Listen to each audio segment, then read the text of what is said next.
Data Golf gave him a 0.3% chance of winning the tournament. He's playing in the final group, the final threesome with Bryson DeChambeau and John Rahm. This man is 40 years old. He looks incredibly weathered because he is incredibly weathered. Massive crowds on a kind of fiery Australian golf course, and then fucking dust those guys. I mean, he was making birdie after birdie.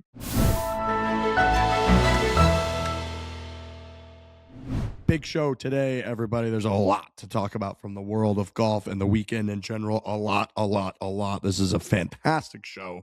Really getting into some just memorable things that occurred over the weekend in golf and sort of set the landscape for some big tournaments, some big storylines coming up throughout the year. And the entire show is brought to you by the Chevy Equinox, which is your do-it-all SUV from your daily drives, weekend trips, and last-minute tee time. Speaking of weekend trips, the post-show, Frankie's got a phenomenal tale from this weekend at the Daytona 500. So it's a delightful show today, boys, brought to you by Chevrolet. Yeah, I mean, I just went to the Daytona 500. You look up a quick little stat, and the Daytona 500 victories by car make, it's Chevrolet by a landslide. We're talking about that car make being Chevrolet with 27 all-time wins, the next closest being 17. Like, that's a dynasty in NASCAR terms. So Chevrolet, well represented there down south in Daytona Beach. Was great to see all the Chevy, the Chevy logos everywhere on people's shirts, on their hats, on the cars. It's just, I know it's like separated from what the Chevy team that we deal with. It's all falls under Chevy, but like that's Chevy like Motorsports. Still, like to see that emblem that really has been associated with us. So, it's everywhere at Daytona. It was really, really cool to see. It's so prominent. It's like one of the most prominent logos you can possibly see at the biggest event. So shout out to Chevy. It was great. There's also plenty of room in the Chevy Equinox for golf bags and gear with the Equinox cargo space. Plus, they've got hidden storage under the rear floor, which is very key. The bold, athletic, confident style of the Equinox looks just as good at the course as it does off the map. Their active trim Equinox is at home on dirt and gravel. Again, they've been presenting this show. Wouldn't be possible without them. So Chevy Equinox is your do-it-all, go-anywhere SUV. Foreplay, presented by Barstool Sports. It is February 17th, 2026.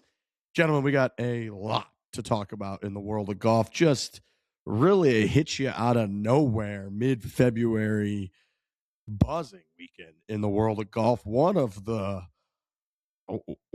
biggest, craziest, most inspiring, surprising comeback stories in the history of golf, for sure, in the history of sports that I can remember, from Anthony Kim. I did a bunch of research trying to compare it to other comebacks and kind of where it ranks. So I want to go through that. And then, you took a nice little night's sleep Saturday night. You woke up and all of a sudden the AT&T Pebble Beach Pro-Am hit you right in the jaw with Scottie Scheffler making eagles. It was windy as hell at one of the most iconic courses in the world.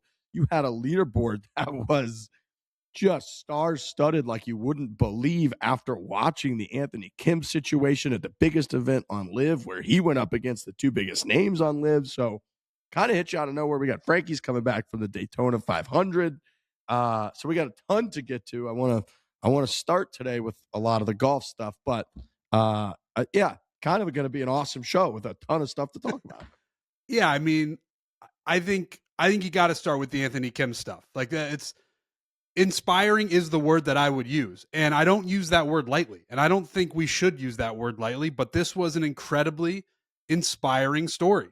It's a golf story, but it's a human story. It's a story that we've been following on this podcast since it started. I mean, when we started this podcast, Anthony Kim was still in the wilderness, I guess. He was just sort of in Vegas doing who knows what, and he alludes to some of that in his post-round interview at Adelaide. But it's a story that we've certainly talked about in the last couple of years because of his reemergence into the world and getting on to LIV. And we talk a lot about it, and I have talked a lot about, like, this is a movie script. And if he plays well, it's a fucking awesome movie. And if he doesn't play well, then it's a movie where you're a little confused at the end. You're thinking maybe he should have stayed where he was. Maybe public life isn't for him. Maybe public golf isn't for him. But now we get this I don't want to call it the ending of the movie, but it's certainly an inflection point in the movie where he comes back and sort of out of nowhere wins a huge live event. And you're like, holy shit, man. Like, I just didn't see this coming. And, you know, he hasn't been playing well the last couple of years. And you just don't know. You're in a holding pattern with Anthony Kim on, all right, now he's a public figure again, but I don't know what to do with him. And then he just plays really well, and he takes down Bryson DeChambeau and John Rahm, and the crowds behind him on 18 look like a Tiger crowd. And you're like, what? And I'll be honest, I fell asleep. I fell asleep at 10 p.m. on Saturday night because I had an early flight. So I was like, oh, I hope it happens because it would be an incredible story, but I don't know if it's going to happen. And I wake up and it happened, and it is everywhere. It transcended. Few golf stories do, but Anthony Kim winning at Adelaide transcended. The clips were everywhere. The interview was everywhere. And it's just awesome. And again, it's a human story, and it doesn't matter if LIV, PJ Tour, the fact that this guy came all the way back and has been in some dark times and been in some dark moments that he has talked about very publicly and won again at a professional level, it's pretty fucking awesome. It's phenomenal. It definitely transcended even what I was doing this weekend. It was the talk of the town, people coming up to me in person saying, how about that Anthony Kim?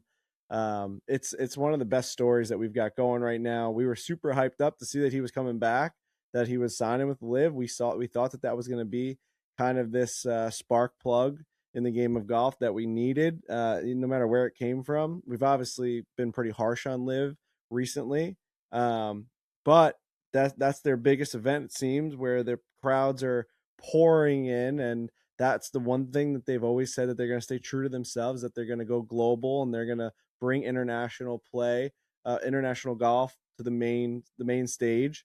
And you have a guy like Anthony Kim, who we've been excited about, and then went away for over a decade, and then comes back, goes away after not playing too well in his resurgence, and then something clicked with this guy. And I don't know what that is necessarily. Obviously, he had it in him. It just had to take the rust off and kind of, take away all the cobwebs and figure out like who that Anthony Kim was again. And to see it all come to fruition and come, all into place for him in one tournament like that, and catch fire, and every single putt that he was rolling was going in, and the fist bumps and the crowd, and like it was really, really incredible. It was a movie scene playing out in real time. And shout out to Anthony Kim, his whole family. And he was very emotional after, being like, now they know I'm not a loser. My kids. Oh. He has some great quotes I'm sure you'll get to, Riggs. Like, it's just an amazing, amazing story. Shout out to Anthony Kim. Couldn't be happier that what we were excited about like came true. Like, we were like, oh, Anthony Kim's back. Imagine that fire comes back, like, of Anthony Kim in the game of golf. 2 years later, bang, he won. Unbelievable.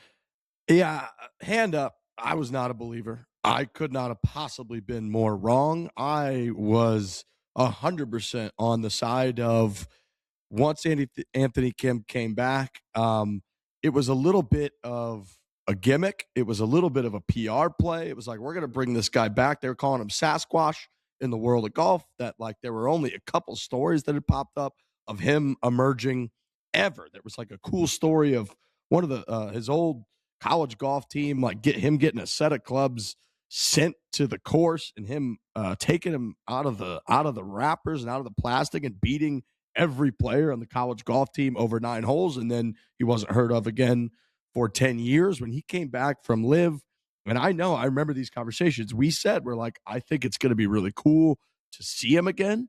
I can't believe they got him back after over a decade gone, but the chances of him playing solid golf are almost nothing. They're probably going to pay him, I don't know, $20 million or so, whatever it was, because his reported insurance payment, which is the reason that he went away, was like $10 million.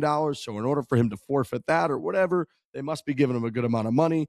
It's worth it for LIV. At the time, they're throwing hundreds of millions of people. So boom, pay him 10 or 20 million, have him come out. People are going to be excited for a couple weeks. But I listed it for the last time. He finished, I believe, 40 shots or something behind Joaquin Niemann in his first event back. That first year on LIV, I think his best finish was like tied for 46th, and there's only 53 people in the entire field for the entire year. So myself and most people in the world of golf 100% we're thinking Anthony Kim maybe signed a couple-year deal. Good for him. He's going to come out. It looks like he's trying to play a little bit better, and he's had some big moments, and he's doing the sober is dope stuff, which is fantastic. He's got the daughter and the wife, and it's amazing. Good for him.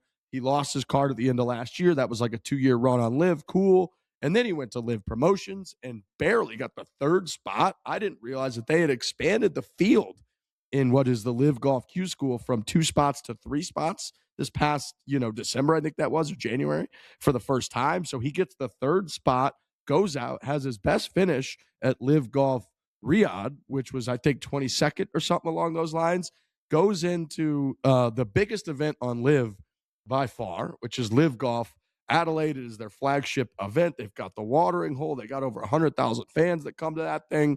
By all accounts, it's a phenomenal event. It is like the closest they got to the Phoenix Open on that entire tour. We've been to Australia. They're obsessed with sports, and they're obsessed with golf in Australia. So bringing a bunch of these stars there, the atmosphere is awesome. He gets himself in the mix, which is amazing. He goes into the final round, 5 shots back. Data Golf gave him a 0.3, okay, 0.3% chance of winning the tournament. He's playing in the final group, the final threesome, with Bryson DeChambeau and Jon Rahm.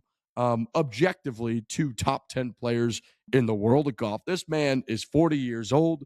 He looks incredibly weathered because he is incredibly weathered. I'm going to get to some of these quotes about how severe his depression was, his drug abuse, his alcohol abuse, all of it. And to reemerge from that and end up in this situation with Jon Rahm, Bryson DeChambeau, massive crowds on a cool, kind of fiery Australian golf course, and then fucking dust those guys. I mean, he was making birdie after birdie. Bryson made a bunch of bogeys. Jon Rahm just couldn't get anything going. He was kind of stuck in neutral the whole time. I had a nice little Saturday game like we do normally here in Scottsdale, had a couple beers, got home, threw on my TV, and it was like the 11th hole of the back 9. And next thing I know, every fucking hole, Anthony Kim hits it to somewhere between like 8 and 20 feet and just right in the middle, perfect speed like it was 2010. The crowds are going nuts. He's fist bumping like he's going to get himself a hernia every fucking hole. And these balls are just going in to the point where it was like he wasn't just going to win. He was lapping these fucking guys, and they just couldn't get anything going. The crowd was rallying behind him. And you're standing here thinking, like, this guy, dude, a month ago, maybe 5-6 weeks ago, he was fighting for his life, where if he finished fourth in the Q School promotions thing, he's got nowhere to play right now. He's over on like the Asian tour, or he's retiring. And now he goes out there and has what was legitimately one of the coolest overall life arc comeback stories in the history of golf. Now, the other 2 that we're going to compare this to are Tiger Woods and Ben Hogan. Is winning LIV Golf Adelaide the same thing as winning the U.S. Open in 1950 or the Masters in 2019? No. But if you compare this to, like, we're talking about like Gabriel Landeskog, right? He was out for like 3 years, okay? He was out for like 3 years with injury, and that was psychotic. And when he came back, he's getting standing ovations all over the place because this guy came back from injuries over 3 years. He didn't play in the NHL. Amazing. Mario Lemieux, that was another one that I found. When Mario Lemieux retired for 44 months, he was retired from the NHL. He had cancer. He had all kinds of back issues. He retired. He came back and finished second and runner-up voting for MVP in the NHL. I think he had like 76 points in 43 games after coming back from 44 months. This fucking guy, from 2012 until 2024, was gone. He was a ghost. And not only was he gone or a ghost, he was barely surviving. I think Bryson's words were he almost left this earth. He said he had all kinds of suicidal thoughts. And again, he was going to rehab. It was only within the last like 3 years that he's gotten himself better, that he's gotten himself healthy. And now he goes out and exercises all of those demons. He shakes off all of that rust and just was unflappable, dude. It wasn't like he was like scrapping around to golf together. He was fairway. He was out thinking the guys. He had a 5-iron off one tee when the other 2 guys blasted their drivers into trees. He's just hitting irons right at flag sticks, making putts. it was one of the coolest things I've ever seen. And it was so out of nowhere, left field, shocking that it was Anthony Kim of all people. So again, hand up, I could not have been more wrong. I was not a believer that this was going to happen at all. And all things considered, he won. Dude, he won the biggest thing that he could possibly win right now. Like, that is the biggest event he can play in right now. Now he's probably going to, I don't know how it all works. I imagine he's got a pretty decent chance of getting into some of the majors now. Like, he's top 200 in the world. I don't know if you had to win a couple live events maybe to get into majors, but in terms of what he could possibly play in, he just won the biggest event that he currently has access to play in. Fucking awesome story, man. I mean, awesome. last week we were calling Dustin Johnson the worst GM of all time because he dropped Patrick Reed and picked up Anthony Kim from the Fore Aces, and now he looks like the GM of the year.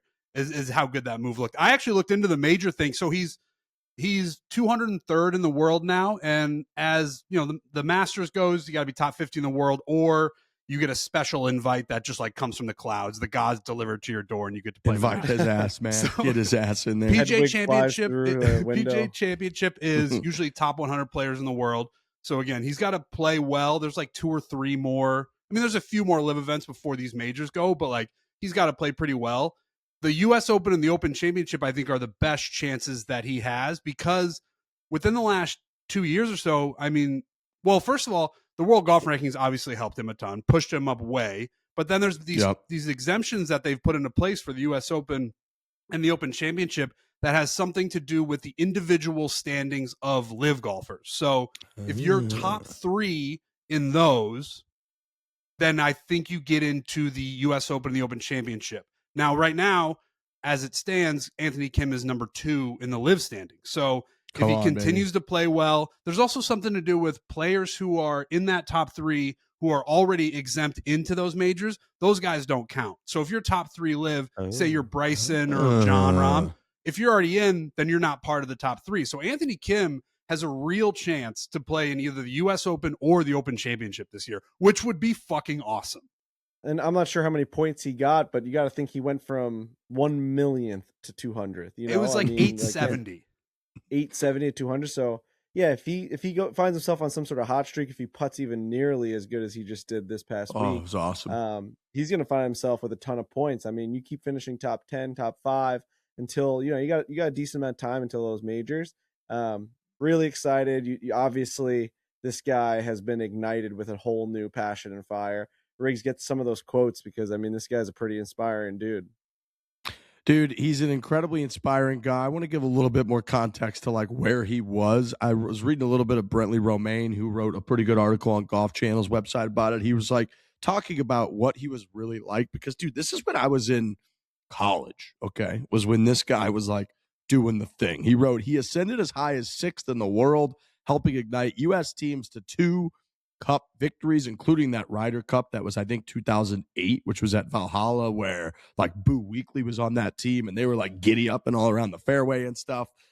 He rattled off a record 11 birdies in 1 round at Augusta National. He won 3 times on the PGA Tour. All of that was before he's the age of 25 years old. I just wrote down like his aura at that time, if you were a golf fan, was off the charts. I mean, this was like Tiger Mania, and you had some of the competitors to Tiger were like Phil, who, don't get me wrong, Phil's a fan favorite. He's kind of goofy. And you had Ernie Els, who's quiet. You had Vijay Singh, who's quiet. You had this Anthony Kim come out, and he had the huge AK belt buckle. Yeah. He had all kinds of like mythical stories of him staying out till 5 a.m. and people seeing him in the hotel, and then you go out the next day and dust somebody in a Ryder Cup, a President's Cup match. I think some of that ended up getting like myth busted, but the point was all of this was like part of his whole thing. And then out of nowhere, man, I was looking, his last win was the 2010 Shell Houston Open on April 4th in 2010. In 2012, which is last season on tour, 8 out of 10 events that he played in 2012 were miscuts or withdrawals. And then he hadn't been seen or heard from really since withdrawing from the Wells Fargo, which was May 6th, 2012. It is now February 17th, 2026. This guy returned in March of 2024. He finished 16 over par. That was 33 shots behind winner Joaquin Niemann. He was relegated at the end of last year. Another little tidbit about all the stuff that he went through, which again, this is from Brentley Romaine's writing. He wrote, Anthony Kim's 40-year-old body, nearly ravaged by over a decade's worth of injuries, substance abuse, and depression, appeared revived by the electricity of the moment. Kim began Sunday's final round at LIV Golf, Adelaide, the league's flagship and most ruckus event on the calendar. 5 shots back of group mates, he fired a vintage 9 under 63 and dominated, which is just an insane thing of watching. To go through some more about kind of like what he went through, it says Kim was completely spiraling out of control, even though he was still playing on tour. By the time he withdrew midway through 2012, again, that was the last time he was seen, destined for surgery on his left Achilles. He was already addicted to drugs and alcohol and contemplating suicide, something he says persisted almost daily for nearly 2 decades. This Anthony Kim saying, I got so good at hiding it that I lost who I was. It's fucking hard playing in majors, making porta potty stops every few holes. You could obviously extrapolate what that means. He disappeared into the wilderness after that, becoming golf's version of Sasquatch, which I mentioned earlier, for the next 12 years. Sightings were few and far between, blah, blah, blah. He checked himself into rehab just a few years ago. Doctors told him he potentially had 2 weeks to live. Now Kim is approaching 3 years sober. John Rahm afterwards, if you saw, John Rahm was clapping for him on the 18th green afterwards. And Rahm said, this reminded me a lot. I just watched the Miracle documentary. It reminded me a little bit of like the Soviets in 1980 after they lost the Americans, and they were kind of like watching the Americans celebrate, being like, oh, that's kind of cool. John Rahm said, in a weird way, as a competitor, I probably shouldn't say this, but that was a joy to watch, to see that image on 18 of him hugging his wife and daughter. Any man with a soul is going to have a soft spot for that. I was almost tearing up. And then the biggest quote by far, I think this like brought a tear to my eye, was from Anthony Kim, who said, best moment of my life so far. Obviously, when Bella was born, Emily and my life changed. But to be able to share this moment, even though Bella won't understand it, one day she will. And for her to be able to run on the green and see that her dad isn't a loser was one of the most special moments of my life. So damn. Just damn. Unbelievable. Yeah, absolutely. Just like you said, that's a cherry on top of the movie. The movie's been written. I mean, that's the culminating scene of everything coming together, and his life is in a better place now. He can have peace and happiness. This thing that he's completely put the demons in the past at this point. He closed the door with this victory. It's awesome, absolutely awesome. And just to add a little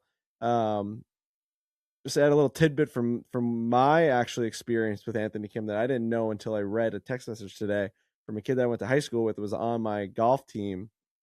He said, I don't know if you remember this, but in 2010, when we went to the Barclays playoff PGA Tour event, those tickets were from Anthony Kim, because he had caddied for Anthony Kim the week prior. No way. From like the first tee program. He like won something or like was picked. He had caddied for him. This is in 2010, so we were in high school at this point. We were like sophomores in high school, and he took me with him to go watch the Barclays. And I remember that like vaguely, like being at the golf event and watching golf. Not really, probably at the time being like, oh, Anthony Kim. We were probably huge Anthony Kim fans that week, but I'd be lying if I said I remembered every part of it. But what he said to me after that, just today when he texted me, it was that when he was caddying for him, he became an instant huge Anthony Kim fan, but he had realized, like, he was starstruck, and then he realized as he was talking, Anthony Kim, this is in 2010, so Anthony Kim was like saying a lot of things to him, like, oh, like the best part about being injured is like I finally get to see a lot of like my buddies from high school and college team, and like I get to party and like go out with them. It's like I get to be a real person. And he's like saying this like a high school kid, and at the time, like my buddy was thinking this is the coolest guy of all time. He's talking to me about drinking, partying, like how the injury was like the best thing that's happened to him. Like he gets to finally be a real person. He's not grinding in the golf, like, you know, he's out of the game. And then now looking back, it's probably where like things started to really, you know, veer off and take the wrong side of the road there. So I just thought that was my buddy's been holding on to that for a long time, being like, man, that's like a sad Anthony Kim story. You know, this guy was supposed to be on top of the world. I'm caddying for him. And then now to have that kind of all happen this week, he's so jacked up to see like his not childhood but like high school golf hero back on top. I thought that was a real cool memory and thing to read today. So for a lot of people, I guess my point, like a lot of people have been invested in this Anthony Kim story, and then obviously it went away, but it always had that, we talk about the Sasquatch, it always had that mystery around it, and you wanted him to come back because there was such a burning fire and such a burning passion to be an Anthony Kim fan. So he gave so many people that, like, not to be dramatic, but like that closure of like, the Anthony Kim story. Like, wow, this guy is back in our lives. And the stuff that we loved to watch, that nostalgia, that pure fandom, it's back. It is hard to convey to people who have just got maybe into golf the last 10 years or so, just how big of a star he was and how having a young American golfer who is talented and has swagger, what that was like at the time. Because now we've got this generation of guys who are kind of that, and they've grown up now, but we have a bunch of young Americans who are really good at golf and who have a bit of a personality. Anthony Kim, and I've mentioned it before, my brother's a big sports fan, but he's not as much like a huge golf fan. Anthony Kim was his guy. Belt buckle, swagger, Ryder Cup teams. Had to see him, had to watch him. When he was playing, it was like, oh, Anthony Kim, I'm going to watch him play golf right now. And to have that just drop out and go away. And I know, Riggs, you were talking about early on, like you're looking for a comparison on comeback, on what type of comeback this is. He is kind of a one of one. I'm not saying it's more impressive than Tiger Woods or any of these things that have happened, but the story itself is kind of a one of one, certainly in the game of golf, one that had so many eyeballs in it, so many eyeballs on it, and then to just drop away and then have this comeback. I really don't know what kind of comparison you can make to that, because I think what makes it one of one is the comeback. Like, unfortunately, a lot of people die off and their fire stops burning, their light of their shining star. And they end up being the Anthony Kims. It's like, whoa, that name is like, wow, where is he at? Like, it's just like we were legitimately trying to find out what state he was living in. I remember a podcast years ago that we were doing, like, where is he? Where we would say on the podcast, where is Anthony Kim? Like, that's just he was like a top 3 white whale guest we could possibly get for the show because it would solve such a mystery. Like people like Tiger Woods, Phil Mickelson, Anthony Kim. Like if we could get Anthony Kim on the show, people would be. Unfortunately, it becomes a common story of people like not being able to keep up with, all the demand that has been bestowed upon them. Like as these, especially in the Tiger era, like, hey, you're the next Tiger. You're the guy that's going to compete against him. That's so much freaking pressure, man. And we've seen it time and time again. Of every single time someone like wins their first tournament or something, it's like, is this guy Tiger Woods? Like, this is fucking insane. So yeah, no, I think what makes it that one of one unique, incredible story is, God, this guy came back and won. That's never happened. That doesn't happen. I would say a big part of it too makes it one of one is that it's actually a pretty relatable comeback, whereas the other ones aren't, right? Like Ben Hogan and like Tiger Woods are all-time greats who suffered.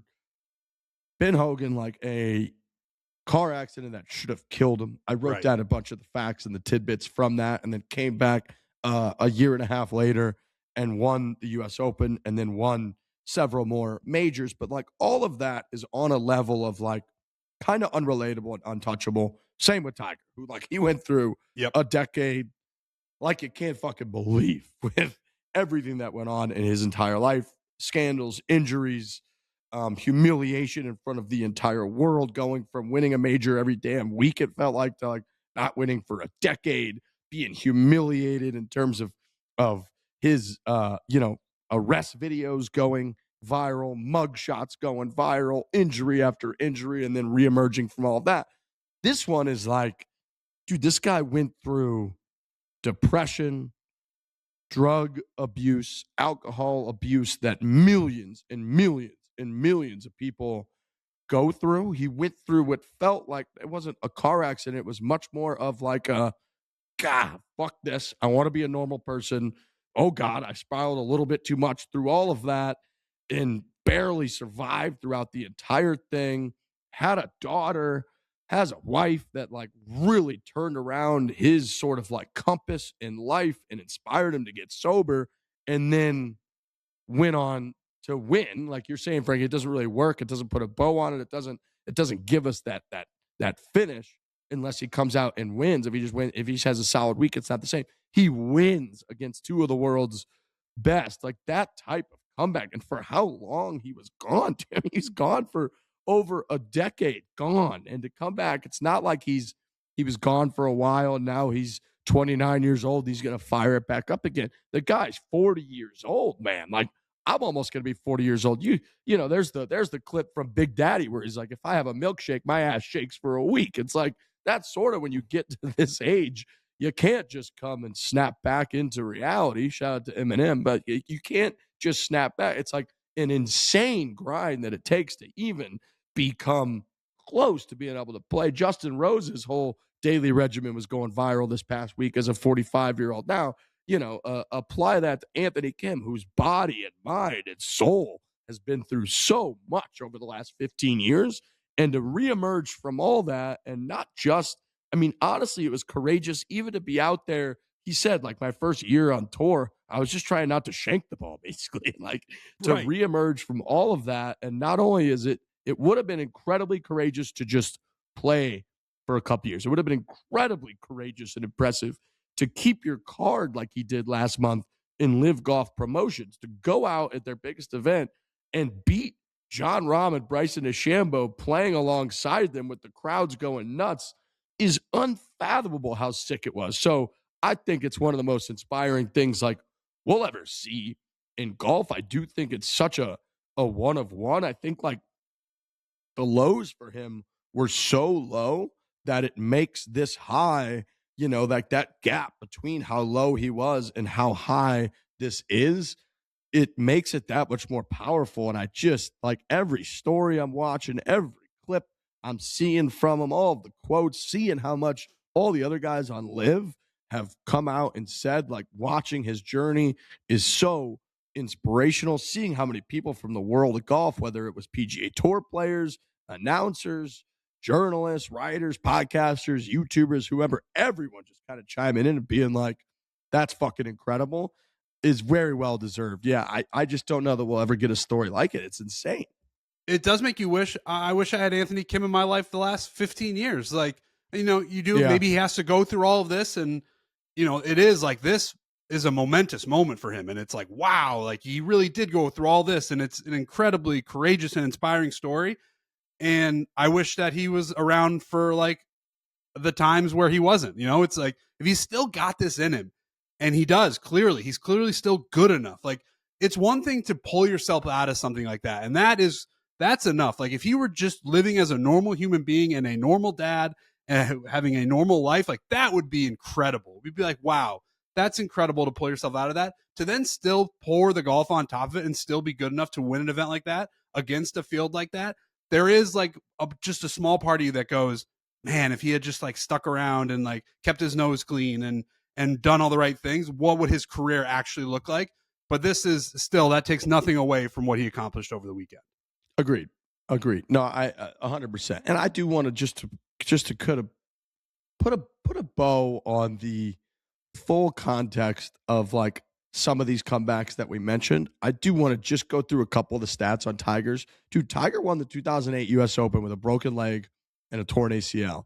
From that moment until the 2019 Masters, okay, he didn't win a single major championship. In 2008, he had the ACL and the fractured leg reconstruction surgery. In 2009, Thanksgiving, he had the alleged scandal. He was the cover story on the New York Post for more consecutive days than 9/11. It was 30 or 20 consecutive days they had Tiger Woods as the front of that paper. Just putting like what that actually has to do to someone. 2010 and 2011, he had 0 wins, Tiger Woods. 2014 and 2015, he had 3 different back surgeries. 2015 was when he suffered the chipping yips. If folks recall, that was right down the street right here, was a big part of that at the WM Phoenix Open when he shot, I think, 85. And he was just blading shots over the greens in front of all of those crowds.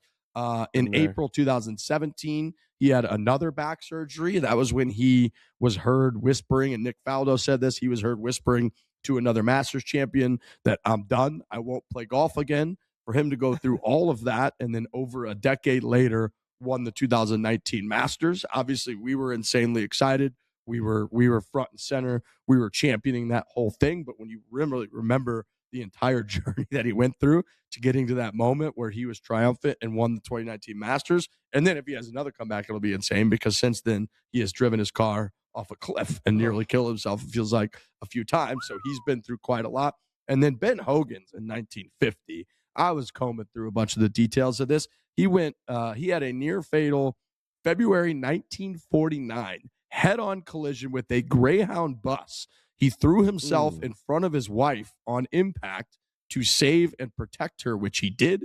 It took over an hour to get Hogan out of the wreck, even longer for medics to arrive at the scene. He suffered a broken collarbone, broken rib, internal bleeding, double fractured pelvis, head abrasions, a broken ankle, and contusions to the left leg. Doctors wondered if Hogan would ever walk again, if he was lucky enough to survive. He spent 59 days in the hospital. 59 days in the hospital. He had surgery for pelvic fractures. Would not exist, by the way, for another 3 or 4 decades until the 1980s. So the only remedy was bed rest. In June of 1950. Despite insane pain, poor circulation, and bandages over his bleeding legs, he won the United States Open in an 18-hole playoff at Marion, where they had to walk 36 holes in a single day. Listen, it's never a good time to get into a head-on collision with a Greyhound bus. I think we can all agree with that. It's certainly not good to have that happen before the 21st century. We're talking about 1949. Like, again, that's not the dark ages, but it's not exactly the time of like medical advancements like you wouldn't believe. So that one to me is that takes my breath away.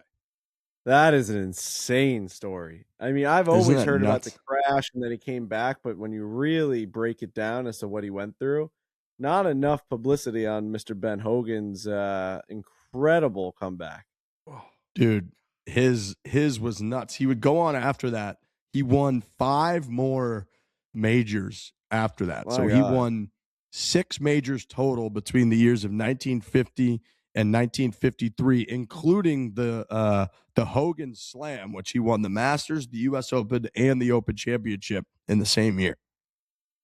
Incredible. What the hell's wrong with that guy? That's insane. Is he Superman? Isn't that ridiculous? And then the only other comparable thing I found, you guys probably won't know this one, and I didn't either, but Formula One champion Niki Lauda in the 1976 Formula One comeback is insane. He suffered a near-fatal fiery crash at the German Grand Prix in 1976.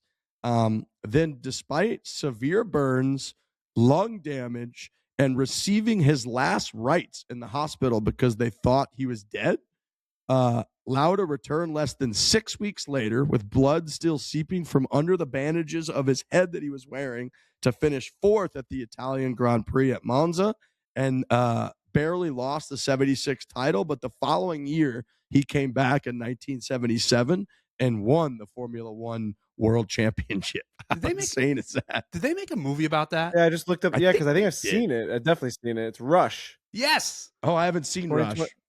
2013, directed by Ron Howard.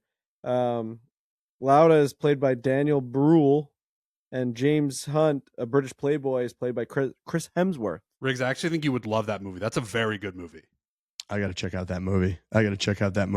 Rush. But honestly, this is like the level of comeback that we're talking about here. You know what I mean? It is.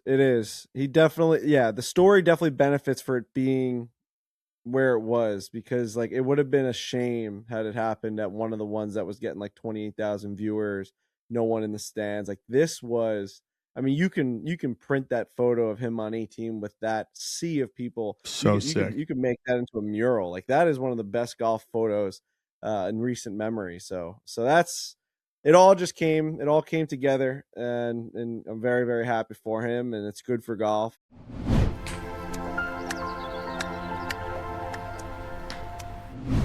You're a grown man making better decisions about what you put in your body. Are you paying attention to what goes on your body? Here's the thing. Using grooming products with harsh chemicals is like washing your car with dish soap. Sure, It gets the job done, but you're stripping away the protection and doing long-term damage. Most guys think they have to choose products that work or products that are better for you.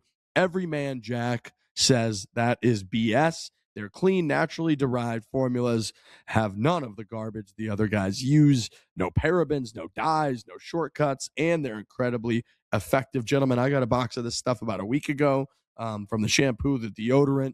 It's phenomenal. And again, it is such a better peace of mind knowing that the things that you're using for grooming are not like destroying your body. Well, I think for a long time and for too long, we didn't even think about it. We just put it on and we're like, no, this is, I'm sure it's fine. And you start looking at the back of that bottle or whatever you're using, and you're like, I can't pronounce any of this. I don't know what's going on. Chemistry class. What's that? Chemistry class on the back. That's right. And you're like, oh, that, I mean, I have no idea. But now with this Everyman Jack, you're just like, I know what's in this. It's healthier for me. And that's what you're looking for. You put it on your body. Like that's, you only get one body and you got to treat it well. And this stuff does.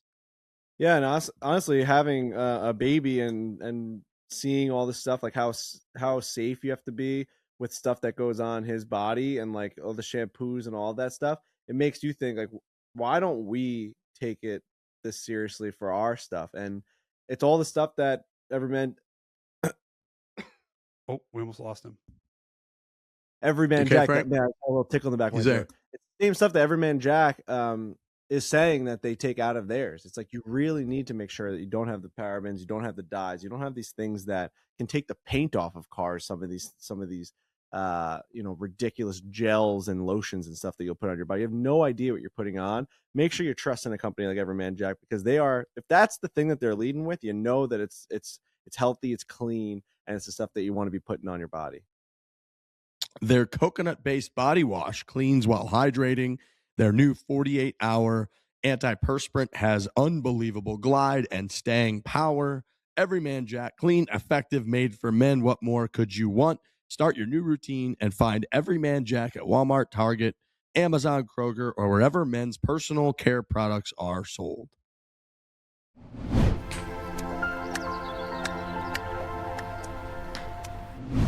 I'm also happy for our guy Collin Morikawa, which we got to get to. I mean, just you want to talk about a guy that grinds and has gone away and has to like claw back, and also a victim of the word tiger. You know, is this the next Tiger guy? We would say like he's got that tiger in him. You know, he was out there coming out on the scene, winning majors and doing incredible press conferences, and then golf is a fickle little bitch.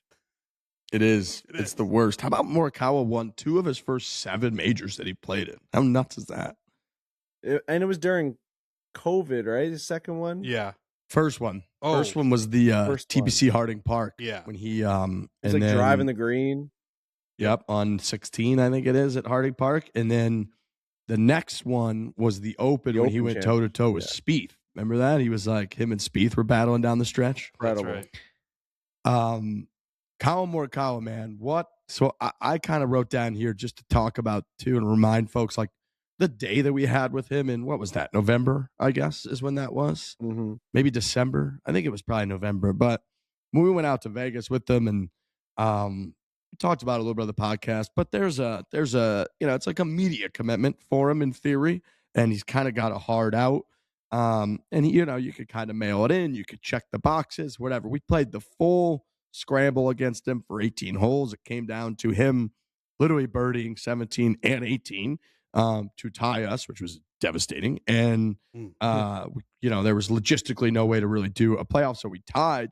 And then we were like, can you sit down and do 20 minutes for the podcast? I think he did like an hour and a half of podcasting with us, where he just sat there and was like, no, you can hang. I had no idea his wife was pregnant during that time, which they hadn't really shared with the world. They said they're expecting here in a couple months. So by that time they had to, have known. And he just spent the entire day with us. He couldn't have been better. How much he bought into the match, to gambling against us from the very first green. He was like gambling against us, which just makes the video, makes the content, makes our entire day better. And then sitting down and we talked all about the Ryder Cup, about the ups and downs of golf, about what kind of food he and his wife like. And he just gave us all the time of day in the world. So I know Morikawa could come off a little bit robotic at times. He had the spat last year with the media, and I don't really owe anybody anything. So people can perceive him how they want. Just my 2 cents is, so, we've been lucky enough to spend many different times with him, but that day really stuck out for me. That I got nothing but phenomenal things to say about that young man. I think he's fucking awesome. I think he's so impressive. I think he's a really, really good dude who's just kind of overcommitted himself to golf. He kind of admitted that, where he was like, I sort of needed to learn to just play again as a kid. He sort of overcommitted himself to what all the hoopla, and he was the next Tiger. Like Frankie said, he was kind of deemed that.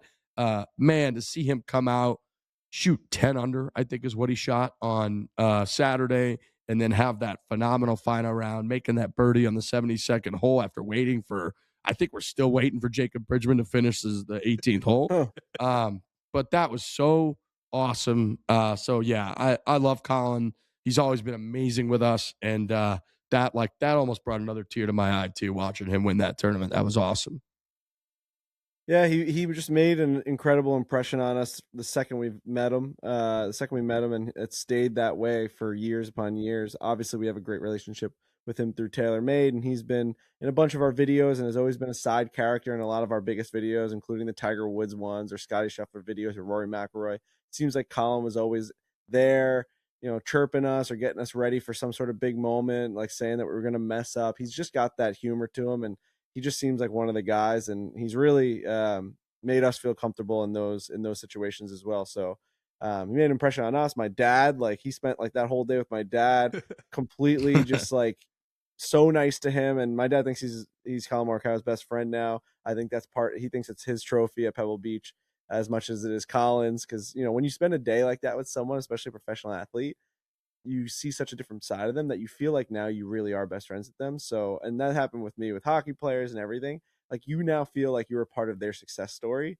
And so to see Collin win just so shortly after us having that type of day with him in Vegas, I think we all feel a little bit more closer to this one than usual. And it's just really awesome to see. Obviously a huge Adidas guy, big TaylorMade guy, just a big win for everyone in our circle and for Collin. And he's going to be a dad. And he's just, it's awesome. Couldn't be happier for him. I messaged him last night.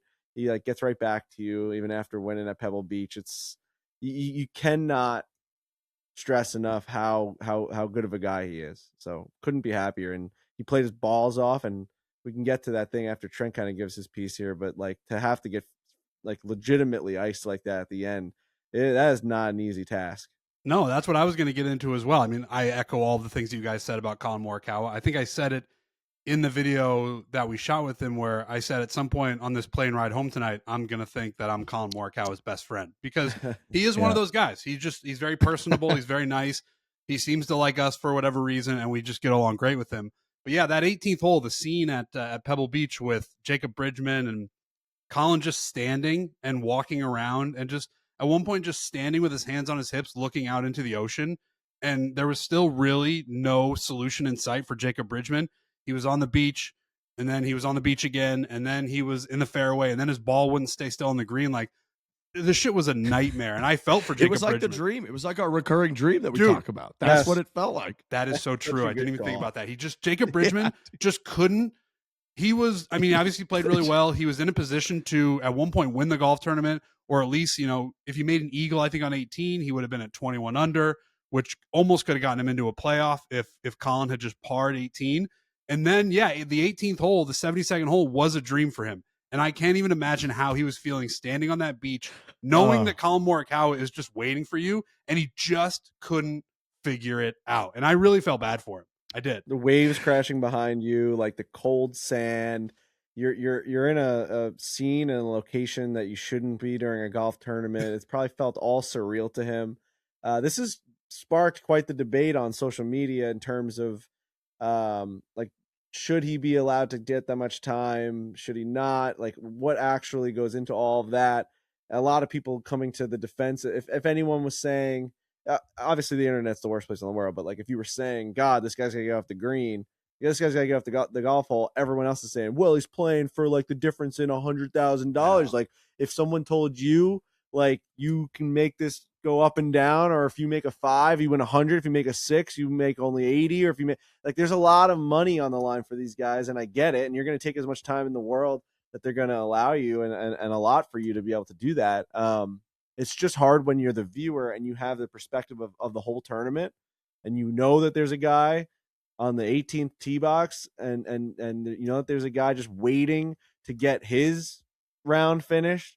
That really affects the way you feel about the guy ahead of you. Like, I know that you're supposed to think about each guy in a silo, but that's not the way the world works. Right. We were feeling for Collin Morikawa at that moment, being like, this guy's the guy that's going to win the fucking thing.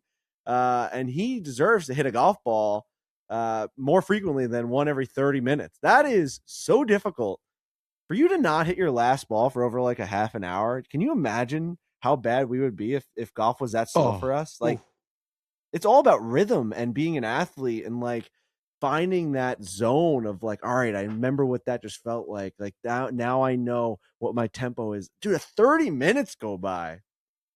See you later, man. My game's gone. I'm sleeping. Add on to the fact that there was a chance, and it sort of happened, that the weather's getting worse as he's waiting. Freezing. Yeah. So, like, because the Pebble Beach, the forecast all day was like, well, it could just turn into a complete shit show, and the rains could come in, and the winds are going to pick up like crazy. And it almost looked like that was about to happen to Collin Morikawa while he was standing in the fairway, unable to hit his shot because Jacob Bridgeman was just sort of slapping it around all over the place. Insane. Dude, and it was tough because Bridgman he didn't do anything wrong. It's like, that's just, I know. Based on what happened, that's just the amount of time that it took. What I couldn't believe was that, so he hits the ball way left. He's trying to figure out what his options are. That part, I think, is a little bit bullshit. Like, that should just be expedited, because I don't know if he was like consulting. He's trying to figure out, it's like, dude, this is where your ball's at. You can either go back where it crossed or like hit your shot. That's like, these are your options. Right. And you play golf a million times. So like, let's go. That part I thought took a little bit too long. But then once he hits that shot, which hits the fucking rock, goes into the water, everything that happens after that is really not his fault. Like, he's trying to figure out, and I just looked, dude, okay, the fucking difference between, he finished tied for 8th, which was $515,000. He actually made an incredible bogey. Okay, $515,000. If he finished tied for 6th, one stroke better, $690,000. Yeah. And if he finishes two shots better, so if he birdies that hole like everybody else did, if he gets that up and down from that beach, which he didn't, that would have been $877,000. That's almost $400,000 difference between that 2-shot swing that he had on the last hole. So 100% getting him, like, he's not going to rush through it. Having said that, we've all, and I know Trent, you were getting a lot of like tweets about, like, Trent's been in the, like, we've all been in that position where you're holding up the group behind you and you're like, I'm fucking sorry. I'm just like trying to do it. I'm just trying to get this over with. I just can't get off this golf hole. That's why it felt like the dream. But when that, when he got into the cart and to go back down the fairway and try to figure out where to hit his 5th shot from, I couldn't believe that at that point they didn't say to the final group, hey, as soon as he hits, you can now hit, and then like at least you could save 15 minutes. And then, because they do that on tour, like, guys will they'll let people play up on drivable par 4s and stuff all the time. They'll be like, oh yeah, you'll watch them get off the green, they'll wave the group behind up, those guys tee off, and then while they're walking up to the green, the guys resume play on the green.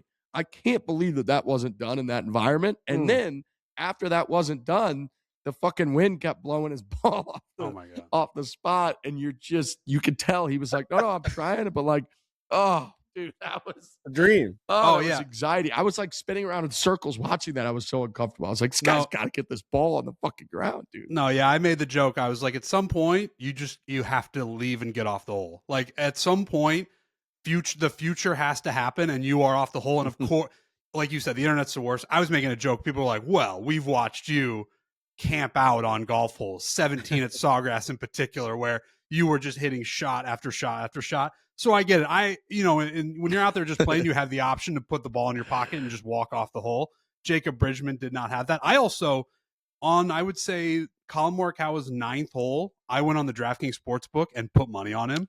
So I'm watching this unfold on 18, and I'm like, if this happens where he waits all this time and then puts one in the ocean, Jacob Bridgman, who I don't know and is probably a really nice guy, is going to be my mortal enemy because he's going to cost me a bunch of money. Luckily, Collin hit a great shot, up and down, made a birdie, and won the tournament. But yeah, just bizarre scenes at Pebble Beach. That's something you just don't expect when you tune into the coverage. Also, speaking of the coverage, shout out to all those new shots of Pebble Beach that they showed. I mean, those drone shots, the aerial shots, the wind that they're incorporating now. I know a lot of people get all hooting and hollering about new features on broadcast nowadays, and when they introduce one, it's either they love it or they hate it. But I think all that stuff is so cool, especially in the beginning of the year. They unveil these new looks and these new type of tracers and wind stuff. I thought the broadcast from obviously I had a lot going on this weekend, but sitting in the hotel room, rewatching a lot of the rounds and seeing a lot of the highlights, like I thought they nailed it. And showing off Pebble Beach in a new way has to be difficult at this point because I mean it's one of the most viewed golf courses ever, and we know every single aspect of it. We know every single nook and cranny. That view of the 18th tee back, but looking back at it, is one that I've never seen before, and that was a pretty cool reveal. Yeah, I thought the new wind graphic was awesome. Like I thought that was because we were sitting there, me and my boy Kyle Cocker were sitting there like watching, and we were trying to decipher based on how they hit on 17 or how they're hitting on 18 because we watched Scottie shot on 18 and then like 40 minutes later, Collin and then we're playing 17. And we were trying to figure out, we were sitting there classic. We were like dads watching sports. We're like, well, based on how we hit it on 18, the wind's got to be into him on 17. And then they just showed the graphic. That was like the wind was into and like off the left. And that was really cool to see because then you could feel that as a golfer when they showed it of like what that feels like. So yeah, I agree. I thought the way that the broadcast delivered the whole thing was phenomenal. And we can't go yet another week without talking about Scottie Scheffler, who almost won the golf tournament again, despite having a slow start in his regard, and then firing just an all-time 63 on Sunday with 3 eagles, 3 bogeys, one of the greatest approach shots you'll ever see on 18. The graphic on that, like the tracer, I've never seen a tracer do that before. It started one way, awesome. And it was like, okay, that's where that ball is going to go. And then the wind grabbed it, and the tracer picked that up, pushed it towards the hole, and then he had a kick in for eagle. And you're like, he's going to win this golf tournament. This is either going to go to a playoff or the winds are going to pick up and everybody's going to shit the bed coming down the stretch here, and he's going to win in the clubhouse. So the fact that he can still be a part of the conversation when he starts relatively slow is fantastic. An incredible theater. 3 bogeys is preposterous. Unbelievable. He had 3 bogeys. You say that to people. I said that to this morning in the car at 5:00 in the morning in Daytona Beach. Like, Scottie shot 63 with 3 bogeys, and you had people turning around being like, "What was that, dude?" I tweeted that. You can't wrap your head around that. I tweeted those exact words pretty much, and it got 3,000 likes. People were fired up about a 63 with 3 bogeys because you can't do that. That's impossible. 3 eagles. Because I mean, like he usually, like Scottie Scheffler birdies. You know what I mean? So you take those 3 bogeys, which are outrageous for him to make a bogey at this point. It's like now we're talking what, like 57? You know, I mean, it's a 2-stroke swing on every single hole. It's crazy. Yeah, crazy. Phenomenal that shot on the 72nd hole where you were just like, oh, he's now gonna like win. I mean, he had a kick in for eagle on that hole. I tweeted out that's maybe the most famous hole in the world. That got people going. Speaking of the internet, they all love that. Then they were like, well, technically that's not even the most famous hole on the course. Like, all right, relax. It's the 18th hole at Pebble Beach. It's a pretty fucking well-known hole, but that was so awesome. I agree with you. I couldn't believe the tracer picked that up because he hit this like draw up against a hard left to right wind. It was like drawing at the left edge of the green, and then the wind just drifted it. It landed on the front left and just skipped right up to the hole. That was our YouTube video. It's just a backboard. Use it as a backboard. Use the wind as a backboard. Yeah, that's something only those 2 guys I think in the world understand. Use it as a backboard. Use it as a backboard. I know you guys. I'm like, all right, okay, man. I'm just gonna slice in. Hey, Tiger, we're doing work as a video launching where pad. You caddy us through this shot. Like, what are you thinking for me on this drive? Well, you're a lefty, a little bit of a draw. Perfect. Let's use that wind as a backboard. Off your right. Like, what? Okay, here we go. Okay. Here's what Tiger, here's what I'm gonna do. I'm gonna swing the way I always swing. Exactly. And just whatever happens. So I think watch me duck hook this one of the trees real quick. That's amazing. That wind, man. I love Pebble Beach. I love watching it. It's so great. It really is. We're gonna be out there. I can't believe we're going to be out there either. That was so, yeah. When I was telling people that this weekend, they're like, what are you talking about? They're like, how are you not talking about that like more often? I was like, I know we're going to be there in like a week and a half and watching. I got so excited to get out there. The place is so unbelievably cool. Scott, how about Scottie starting 7 under through 7? I hadn't really checked my phone yesterday, and then I saw somebody text that in my group chat. I looked, and I was like, oh, he's played 7 holes, and he's 7 under. Okay. All right. Great. That's it. He did the thing you do on the video games when you play Pebble. Like, you eagle 2, you eagle 6. You're like, what? You're just taking advantage of the best golf course in the world. Were you trying to shoot like 46 or whatever? Yes. Yeah. Dude, the approach shot he hit on 2, I think 5 wood, I think it was. The way it landed looked like he dropped it out of the sky. It's balls. I've never had a ball land like that. And the fact that he can do that with a 5 wood and just land it right next to the hole, kick it in, eagle, go to the next one. I mean, he is Scottie Scheffler, but fuck, he's incredible. I saw that this Paul O'Dowanock, I don't know who exactly. Sorry, I probably messed that up. But credit to him, he did a little bit of research. 10 players, okay, in a stroke play event. 10 players since mid-July have beaten Scottie Scheffler. That's it.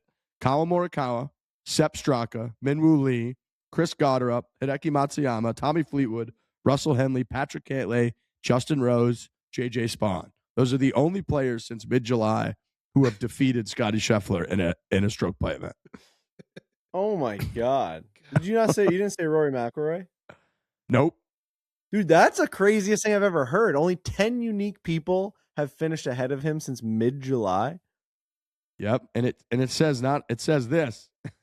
It says this too. If you didn't hear your name called, you're not one of 10 golfers who has beaten Scottie Scheffler in a stroke play event since mid-July. If you did hear your name, good job. You have, but none of you has done it more than once.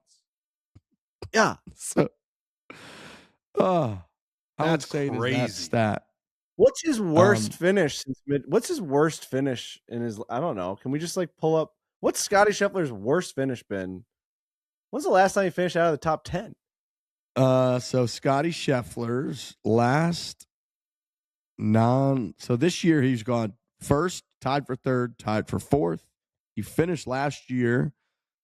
He won the Procore Championship. He finished fourth at Eastlake, first at BMW, third at FedEx St. Jude, first at the Open, eighth at the Genesis, sixth at the Traveler, seventh at the US Open. He won the Memorial, fourth at the Charles Schwab, first, tied for eighth, fourth, second.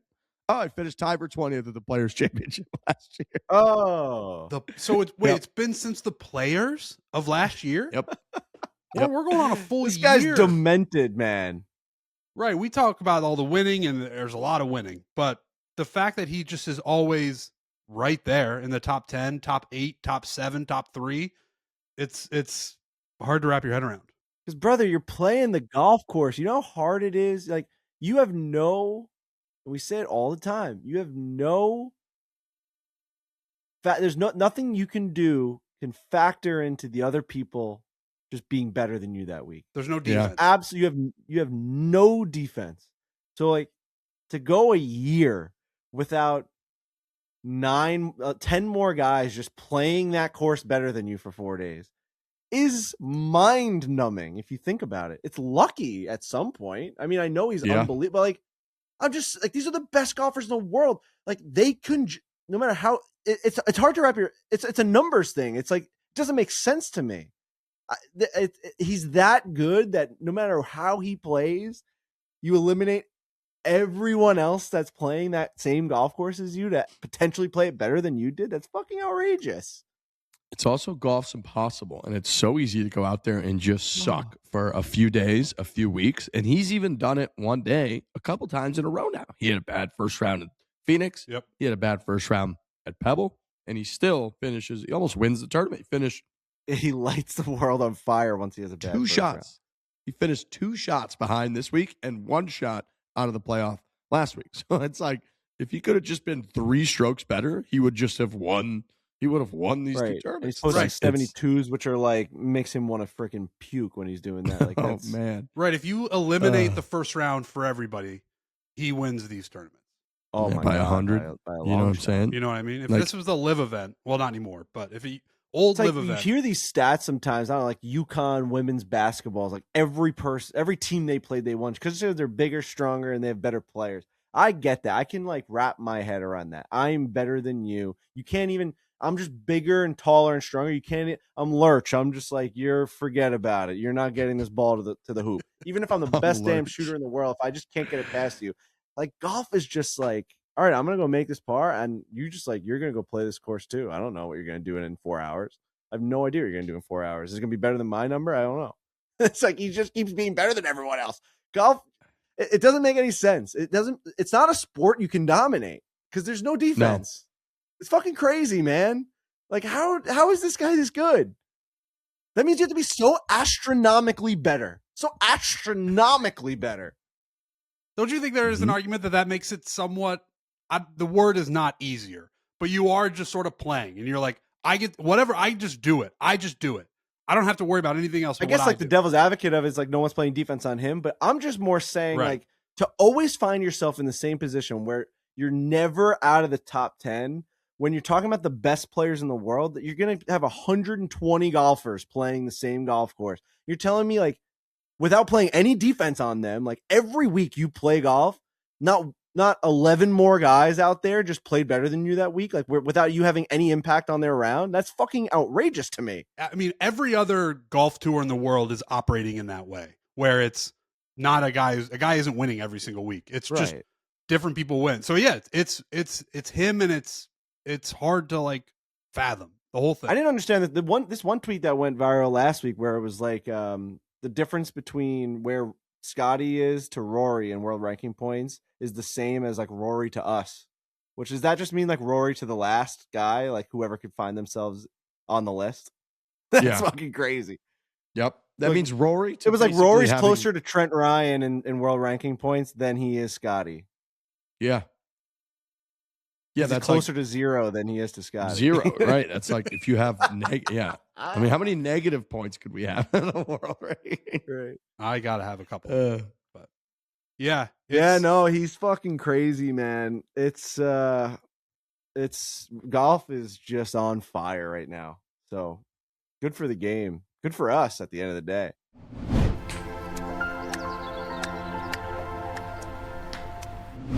Let's talk about something we all want, peace of mind. For me, that starts with knowing my home and my loved ones are safe. That's why I trust Simply Safe, the security system millions of Americans rely on to protect what matters most.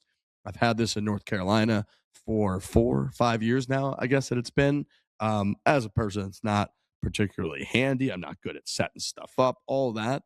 It's amazing how simple it was. They've got the cameras that I could check on through the app.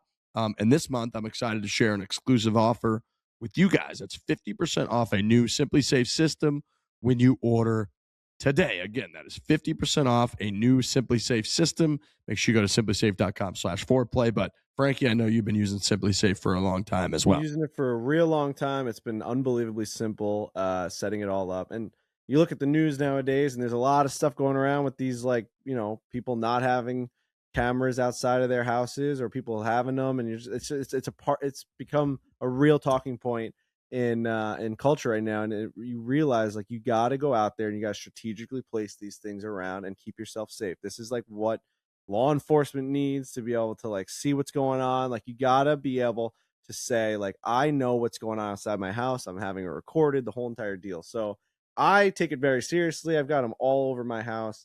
We make sure they're charged up. We make sure that we have all the different angles and stuff. I think it's essential if you have a house to have this stuff recording. So why not just use what we're saying is what I've been using it for 4 years now. So I'm telling you, it's unbelievably efficient and easy, and it's been great. So especially with what Riggs is about to tell you, it's a great deal. AI-powered cameras backed by live professional monitoring agents monitor your property and detect suspicious activity. Monitoring plans start affordably at around $1 a day. So why wait? Protect your home today. And again, enjoy 50% off a new Simply Safe system with professional monitoring at simplysafe.com/foreplay. That is simplysafe.com/foreplay. There's no safe like Simply Safe. Playing better golf is the most fun thing in the world. It's something we are all chasing. That is why we built Foreplay and Skills golf training aids with the people who actually know training. I saw Victor Hovland out there this past week. He had pool noodles on his arms. You don't need pool noodles on your arms. You need good training aids. Maybe we'll put the Skills and Barstool Golf logo on pool noodles if we have to, or the wings, I guess they're called. Point being, everybody's always looking for different ways to get better. You hear and you see all kinds of different contraptions. 10 cup, you go full 10 cup. Guess what? These are professional, effective, excellent training aids with skills who's been doing it for a long time in an incredibly effective way. That's why we partnered with them. You can check them out at Dick's Sporting Goods, Golf Galaxy. This whole line of training aids is going to make you better. Yeah, I mean, I don't know if this is out yet, but if not, it's breaking news. We are actually coming out with one with Skills that is that shallow shot. And I talked with Skills about it a year ago at this point, where I said, I've been seeing a lot of people using this type of training aid that they put something in between their arms. And, you know, some people like make it out of a beach ball or whatever it might be, but it helps you keep your arms kind of synced and connected to how your body moves, similar to what David Woods was telling us I have to practice on, where I hinge way too quickly. I end up bending my elbow and I get real tight to my body. This like makes sure that your arms are swaying back and they're staying aligned and straight as long as possible. And it's a piece of equipment that goes around each arm, and it's got this circle that goes in the middle of it. And you kind of just like sway and swing, and it makes you come out way more shallow and strike the ball better with better contact and better consistency. And it's something that I'm going to use on the range. I'm going to bring it with me to Colonial once the weather gets better and I'm actually practicing, and I'm going to start hitting golf balls the right way. I mean, I've started to see a little bit of improvement from just that 1 second of David Woods telling me something, being like, you got to try this, roll the ball back. Like, we need to learn how to play the game better. And these things with Skills, these training aids genuinely help you get better. Stop practicing with bad habits and wrong technique. You're just going to keep getting worse. You're never going to get better. We've got a bunch of our favorites: the hinge trainer, the swing guide trainer, chipping net, putting mat, putting mirror, a bunch of fantastic stuff. So once again, you can go to golfgalaxy.com/barstool, or you can go to a Dick's Sporting Goods House of Sport or Golf Galaxy location near you. Foreplay and Skills, train smarter, play better.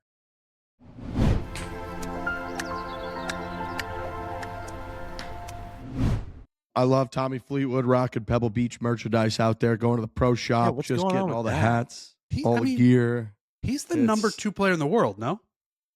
3. I think he's number 3. He's the number 3 player in the world. You know, what I'm saying is I'm surprised that he has to go to a merch shop and buy a bunch of stuff. It was a very funny story. It was funny, like him doing post-round interviews in a Pebble Beach hat, and you're like, this is nuts. But like, I mean, I wish we have to have an Adidas meeting. I want to like get on the horn and be like, hey, I don't know what kind of conversations you guys are having. We got a free agent out here. You know, one of our stablemate guys. That or a store.barstoolsports.com conversation, because he walks into a lot of tournaments. You guys just wearing hats. Dude, Tommy Fleetwood, you want a hat? We got hats. He did. You know, that's, you know, you guys are probably getting to the crux of the issue, which would probably cost a ton of money, which I would guess part of the reason that he's in this spot right now is trying to figure that out. Look, I know he wore our hoodie for the old Ryder Cup Europe documentary. He's worn our gear at the Players Championship. True. So let's just get him as much gear as we possibly can somehow and just see if he wears it. We send him enough stuff, at some point it's like overflowing. You just got to wear one of them. It's like, I'm just picturing a bunch of hoodies and hats and shirts coming at him, and like one just ends up on his hat as he's walking out to the golf course. If we, where are they going next? Where's he going next? He's probably playing at LA at Riviera this week. Well, if we figure out an address, we just gotta flood the zone. Flood the zone with a bunch of Barstool merch. I thought it was cool. I liked him wearing the Pebble stuff from the old pro shop. Sam Burns with a shocking move on the 72nd hole, hitting iron off the tee. I don't know if you guys saw that, but it just I couldn't look. There's a lot of factors that go into every shot. Sam Burns at the time was 3 shots out of first place, but it looked like Collin was going to make a bogey, which he did on 17. Not that he would have known that in real time, but Sam Burns needed an eagle on 18 to get to the same score that Scottie Scheffler, I believe, was in the clubhouse at, which was 20 under par.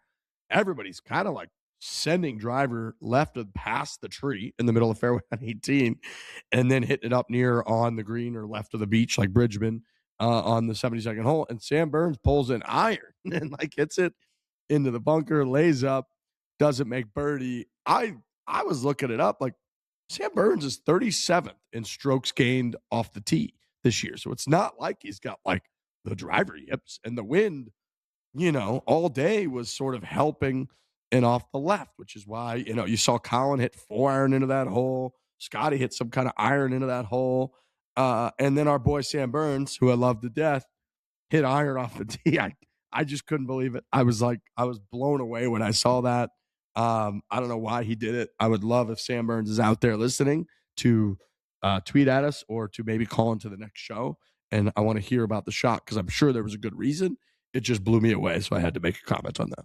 What did he end up making on that hole? Because I watched par. I believe he made par. Okay. Yeah, because everybody was taking driver. I actually think Collin took 3-wood off the tee there, and the broadcast was like, man, I wish he was taking driver here. Everybody was taking driver. Yeah, so to go iron there, and I think the iron shot ended up in the rough, so it was kind of like, damn, this is all kind of falling apart here a little bit, but it was an interesting move for sure.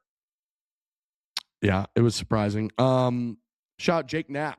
Jake Knapp with a great start to the year, gentlemen. He has, I know we're talking about Scottie, so you got to remove yourself from Scottie's standard and compare this to a general standard in the world of golf. And our friend Jake Knapp, he has gone tied for 11th, tied for 5th, 8th, tied for 8th. So fantastic start for the year for Jake Knapp. Wow. Just want to throw that out there. Smooth as butter, too. Every time that shot that he hit, I think it was on 1 where he hooped it yesterday. Mm-hmm. Just freaking coming up and just smacking that thing on the like I couldn't believe it. He's getting smoother as the years are going on. I know. He's got such smooth tempo. It's all time. He's like our Freddie Couples of this generation. His tempo with that swing is so awesome. I will always love Jake Knapp because I believe either last year or 2 years ago he did our Masters live show at a time when I think he had just won. And it was like, Jake Knapp probably shouldn't be doing this show. Like, it's Masters week. Most guys, when we ask them to do that show, are like, it's Masters week, so we're not even going to entertain the idea of coming to this. It's an irresponsible move from him, really. So for him to come to that show and do it, I will always have respect for Jake Knapp. Brian Harmon came to that show, man. Brian Harmon came and did that show. True. Joey LaCava and Joey LaCava Jr. and Joey LaCava III came to that show. We get some good guests for that show. Everybody's in town, but some people are like, it's kind of amazing. I'm in Augusta, Georgia. Do you know what I'm trying to do here this week? It's like, that's fair. Really fair. Amazing. Another little interesting tidbit I saw from last week. I think this has shifted a little bit, but the top 10 players in the official World Golf rankings all using mallet putters. Again, I think that was as of last week. I think Hideki Matsuyama has jumped in there now, and he uses a blade. So I think it's now top 9. But I think the top 9 players in the world right now all use mallet putters, which is just, if you went back, I know we're talking a lot about Anthony Kim. If you went back to the 2000s and 2010s, like nobody used a mallet putter.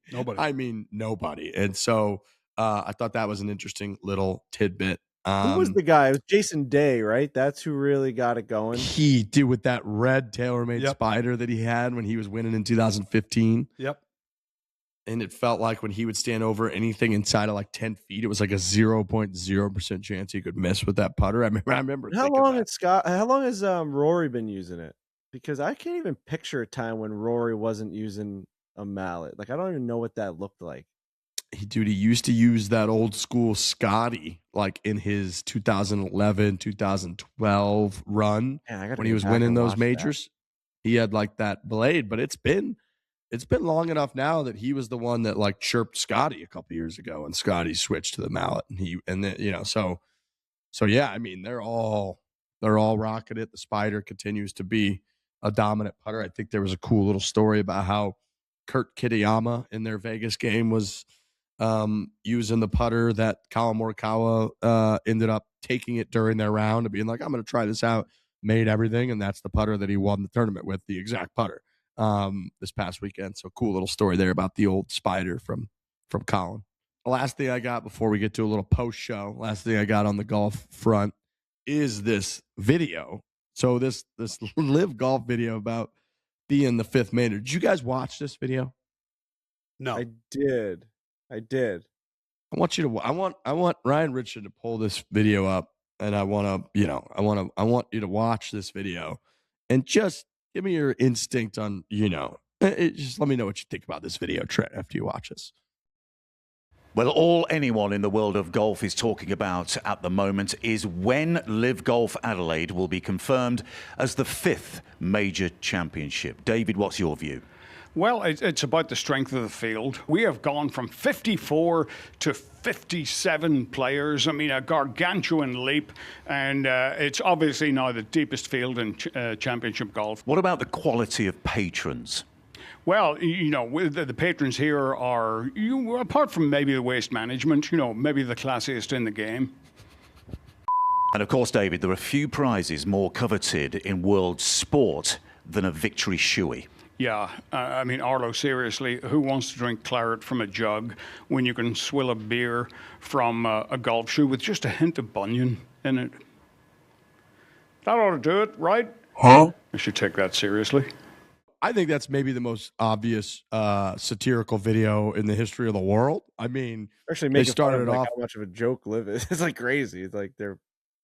That was bizarre. I that's not what I thought that video was going to be. When it started, I was thinking, I feel like I'm in North Korea. That's what when I first started watching it, I was like, this is state-run media. They're clearly like making a real pitch. And then they even did like the color bars cutaway beep, and that's a parody video. Is what that is. So just for me, I just think the internet at times could be the worst place in the world. I just lose so much faith when I clicked on that video and then I just looked at the replies to that video, and almost every reply is like, you got to be kidding me. Weren't you guys just making fun of the players for claiming that they should be a major championship? And you just can't script how, like, I guess I'm going to give people the benefit that they don't even watch the video. They just see the caption and then they fire off some rage bait reply and then they move on with their day. But I guess my main takeaway was that if we're in a world where people on the internet can't decipher that whether it was good or bad or funny or not, doesn't matter, that like David Faraday used to do a TV show that was the whole basis of it was like he was a stand-up comedian. Like he's a sarcastic fucking guy. And they were making fun of the fact that, like, they're making fun of themselves, like Frankie said. Correct. They're, like, joking about their trophies a joke, their field sizes are a joke, their strengths and schedules a joke, That's and crazy, they should be actually. a major because they're, like, making fun of themselves. And I guess I just was like, if we got to a point where the internet literally can't pick up, like, the most obvious sarcasm in history, then why are we even on the internet? Like, what are we doing? We've lost the internet a long time ago. If you can't pick through that and understand what it is, AI is going to ruin a lot of lives. Just a shit ton of lives. Dude, like totally. It's going to be ugly out there. Yeah, no, we lost a long time ago with, like I said, I always thought, at least when I started on Twitter and like with the Barstool job and just tweeting all the time, it was always like everything was a joke. Everything I tweeted was a joke. Everything everybody tweeted was a joke.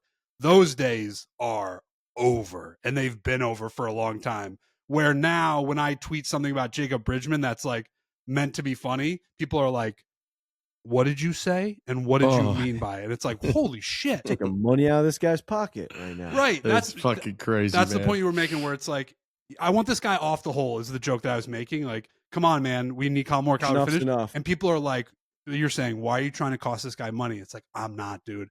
I'm sitting on my fucking couch in my underwear watching TV, making jokes, and you're like thinking it's life or death. I don't know what to tell you. It sucks. Twitter sucks now, and it sucked for like 5 to 7 years. Unfortunately, because it's one of my favorite platforms, or at least it was. A lot of sucking going on Twitter too. It's just it's a wild west now. Hey, I want to say to you, Frankie, congratulations on going to the Daytona 500 with your father-in-law. You finally made it happen. Congrats, Frankie. What a day. I appreciate that. Fellas. Really happy for you. Yeah, I mean, this has been quite the journey. I guess we're in the post show now. I mean, it's the Daytona 500 has been on my schedule for 3 years. You know, planning that first one, like it was 3 Daytonas ago. We were really excited. My father-in-law, huge NASCAR fan, knows all about the history of it, watches it all the time, has his favorite drivers, which is Jimmy Johnson, and he has a couple of other favorite drivers out there now that really like to compete. He's a big Chase Elliott fan, Ryan Blaney. So, you know, we had that really big NASCAR relationship where, I mean, there was a freaking All Right Frankie car. Yeah. Yes, there was. NASCAR event, and it it completely wrecked, and they had to take it off with a freaking tow truck after like a couple of laps. They only ran. It was always going to be that way, ridiculous. But so I would say to him, I'd go to all these events. I went to Talladega, I went to Daytona 500. Me and Dave were in the freaking the drivers meeting, and Dave's going around the pace car and all this stuff. And I'm like, I'd come home, I'd be like, we got to go to Daytona 500 one year. Like, you have to see, like, we have real access there. You can go on the track and like see. This is, if you love the Daytona 500 and you just wanted to hear what the car sounded like, I'm like, I can get you there, man. And so we went that first year. It was a disaster. Rain Thursday, Friday, Saturday. We didn't get to see a single race, not even the truck race. We got to see like one concert. We got to the track on Sunday. I kept trying to say it was gonna be good vibes. Never even came close. Got rained out. Then I tried to freaking bring them down. I on a whim, I like got tickets to the Islander Ranger game at MetLife. We get there, we landed in Jersey after a 6 a.m. flight. Went straight to MetLife.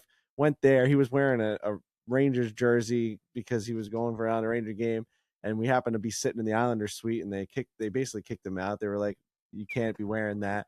And then that was just a really bad day. And then the Islanders lost the game, and we gave up 4 goals in the last 10 minutes, and we lost the game. So he was excited about that. Anyway, just real bad memories when it came to trying to take him to Daytona. Tried to take him last year. He had to get emergency knee surgery. Like they said that he needed to get it now, or else he would never be ready for the summer and to golf. So he had to get that, and we had to cancel Daytona. So then this year comes around. I've got a baby. I'm like, are we going to be going? Like, am I taking personal trips? And we booked it, and we freaking said we're going to go. And for the week leading up, it said nothing but rain a whole weekend, Saturday, Sunday. And I'm like, I don't know what to do with this event anymore, man. I just don't know what to do. Anyway, we took him and his friend and one of my friends from hometown, from my high school. And I've been friends with my buddy Tom forever. And Riggs actually golfed with Tom at Bethpage years ago when we first started, before we even started the podcast. Before I even we played the red course, guys. Yep. Yeah. No, we played the black, dude. We played the black. It was you, me, and Tom. We played the black. Wow. And somebody else. That was a long time ago. I don't know who else the fuck was out there. Maybe Lurch was out there with us. I can't even remember who the fourth baby. was. Lurchy. But anyway, Tom was out there, and I made a weekend of it. I said, let's just go do it. And what we did was we stayed in Jacksonville, and we played TPC Sawgrass. And we had Don's best friend Mike come down, one of his best friends, his neighbor, come down with us. He's a big NASCAR guy as well. And Trent Daddy came and met us down at TPC Sawgrass because Mike's not a golfer, and we filmed a video which will be coming out I assume like right before the Players Championship. All the grandstands are up. It's an unbelievable video. I got so I'm not gonna give too much away about what happened in Sawgrass. It's a video, and it got emotional. It got really emotional. I cried during the YouTube video, so that happened. It was great. It's just a lot that, like, I don't know how, like, when you're planning something like that and you want other people, and I have said this every single show at this point, where I'm like, I feel like one of the things that drives me in this job at this point is to share my experiences with other people, whether it be, oh, if I make a great connection at a restaurant, oh, this guy's a big foodie, I would love to take him there. Whenever I'm somewhere, I'm like, this person in my life would love this right now. And I know that they're just like grinding away at a job, and they're never going to book this trip, or they're never going to go to that restaurant, or they're never going to go to that game unless I pull them there. And I would want someone to do that for me if I was in that situation, or if I had a friend that had access to something. So that's how I live my life now. How can I get somebody? If I end up with $0 at the end of my life because I did all those experiences for people, it's been a good life lived. All right. Like that's like what I'm starting to figure out. I think Josh Isner's a great example of that. Riggs, you're a great example of that. Trent, you're always talking about going on trips now with your parents. Like, you're constantly thinking about, how can I make people in my lives, the people in my life, their life better? That's what drives me. So, like, all this stuff, all of that drama and stress leading up to that event. And I know it sounds ridiculous to people that I'm like talking about playing Sawgrass and Daytona, and I'm saying it was stressful, but like bringing them down there a couple of years ago didn't work. Then last year didn't work. Now everything's kind of coming into place. We played Sawgrass. It went unbelievably well. Sunset and the whole entire deal. It fucking hit me like a ton of bricks, man. I'm watching my father-in-law, who's played golf his whole entire life. This guy goes out there and walks Eisenhower Park with 2 freaking new knees, and he's got a remote start golf cart, and he plays Eisenhower Park in his men's golf league every single fucking day. He plays 4 days a week. He loves the game. He sits there and watches on Sundays. I'm watching him walk down the 16th fairway at TPC Sawgrass with the tree behind him, the island green behind that. And he's like, he hit a little, it's like, I'm watching him do this and I start fucking crying. I'm like, this is crazy, man. I'm watching my hometown buddy playing TPC Sawgrass, who was on my high school golf team. I've known Tom since I was born. And we're out there, just two kids from East Meadow playing Sawgrass. Like, are you kidding me? I looked at him at one point. I'm like, what are we doing out here?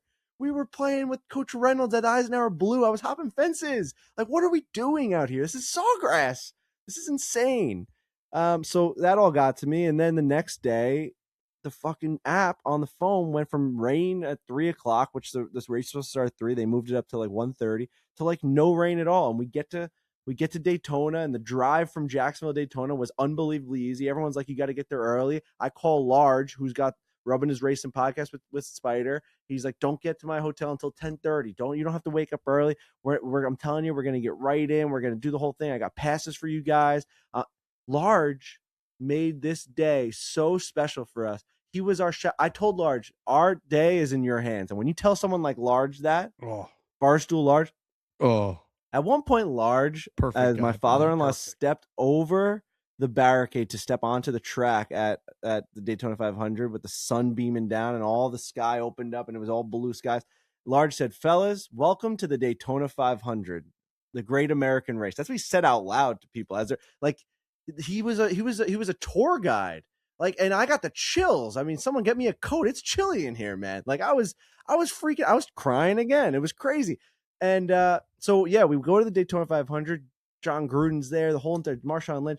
It was one of those events that like it just went perfect, man. Like we got to see the cars, and the best moment, not to like recap the entire thing, but the best moment was we were out there in pit row, and we're walking with Large, and at one point, like Nate Bargatze was there, and I didn't get a chance to say hi to him. He got freaking, that guy's gotten so big since we had him on our show, dude. Man.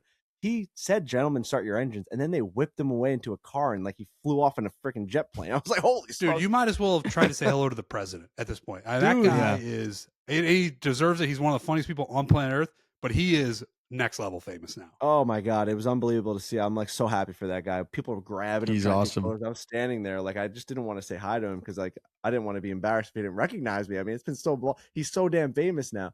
So anyway, we're down there on pit row. We were by Nate Bargatze, and then Large goes, did you want to go over and see Gruden? He's down by Jimmy Johnson's car. I'm like, no way. Don's the biggest Jimmy Johnson fan ever.